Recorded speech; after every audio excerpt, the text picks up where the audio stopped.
Hola, mi nombre es Carolina Varela García, soy generación 29 del grupo 043. Esta es mi exposición del Universo Natural, módulo 14, actividad integradora 1, titulada El átomo y sus alcances. Veamos.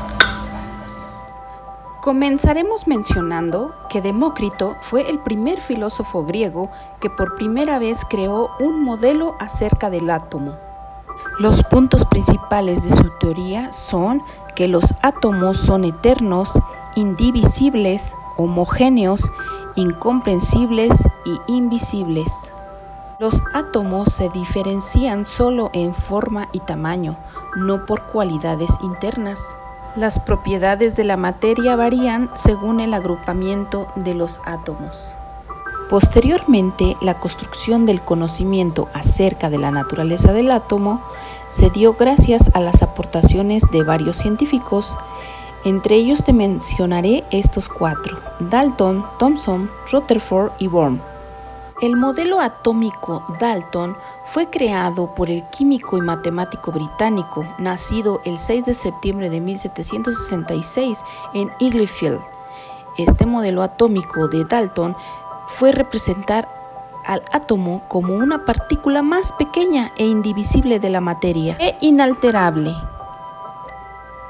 Dalton indicó que todos los átomos de un mismo elemento son idénticos, que los átomos de distintos elementos son diferentes entre sí y que los átomos donde son de diferentes elementos se combinan formando compuestos.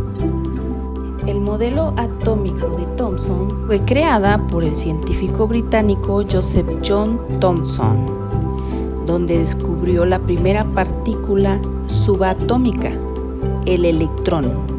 En su modelo atómico, el átomo está compuesto por electrones de carga negativa en un átomo positivo.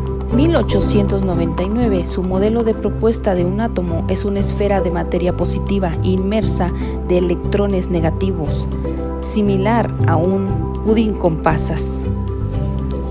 En 1911, Ernest Rutherford propuso a su modelo atómico, conocido como un sistema planetario, ya que este consiste en que el átomo tiene en el centro un núcleo donde se concentra la masa y los protones de carga positiva, mientras que los electrones orbitean alrededor de él. Lo importante fue que evidenció que las partículas positivas llamadas electrones poseen mayor masa que los electrones. El modelo atómico de Bohr muestra al átomo como un núcleo positivo pequeño rodeado por electrones en capas circulares alrededor del núcleo. Este modelo sirvió para explicar los espectros de luz emitidos por los elementos y las regularidades en la tabla periódica. Además que con el modelo de Bohr se inició la era cuantitativa. En 1913, esta propuesta por el físico danés Niels Bohr pudo explicar cómo los electrones pueden tener órbitas estables alrededor del núcleo y por qué los átomos presentaban espectros de emisión característicos que fueron ignorados primeramente por el modelo de Rutherford, y este modelo fue tomado por el efecto fotoeléctrico explicado por Albert Einstein.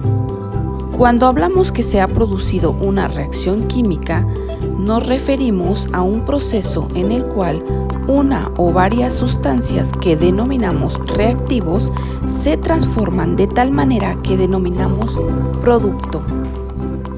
Este proceso es más fácil cuando el contacto entre reactivos se facilita, es decir, están en estado líquido, gaseosos, disueltos. Hay que destacar que en las reacciones químicas no intervienen los núcleos de los átomos, solo sus cortezas electrónicas, por lo que los elementos existentes tras la transformación son los mismos que habían al principio, agrupados de una forma diferente. En una reacción química, los átomos que tenemos en el inicio son los mismos al final, solamente que agrupados de manera diferente. Así como se conserva el número y tipo de átomos, la carga eléctrica y la masa total. La ecuación química es la representación escrita y matemática de un proceso químico. Esta sirve para representar el orden de lo que sucede en una reacción química. Se expresan los reductivos y los productos, así como sus principales características. En una ecuación química encontraremos que se utilizan varios símbolos. ¿Qué pasa cuando se forman los enlaces químicos? Un enlace químico es la fuerza que une los átomos para formar compuestos. Los electrones de los átomos se redistribuyen. La energía total de la sustancia que se formó es menor que cuando los átomos estaban separados. El enlace iónico es uno de los átomos que participa en el enlace de donación de electrones. Este es de un átomo con carga positiva y el que recibe el electrón forma un anión, átomo con carga negativa. En el enlace covalente, los átomos comparten los electrones. Ocurre en átomos de enlaces no metálicos. Finalmente, el enlace metálico ocurre entre átomos de metales, los cuales pierden electrones de sus capas externas y forman una nube electrónica. Esta se llama mar de electrones, que mantiene unidos a los núcleos atómicos entre sí. Esta se representa en compuestos con alta conductividad eléctrica y térmica. Gracias y hasta pronto.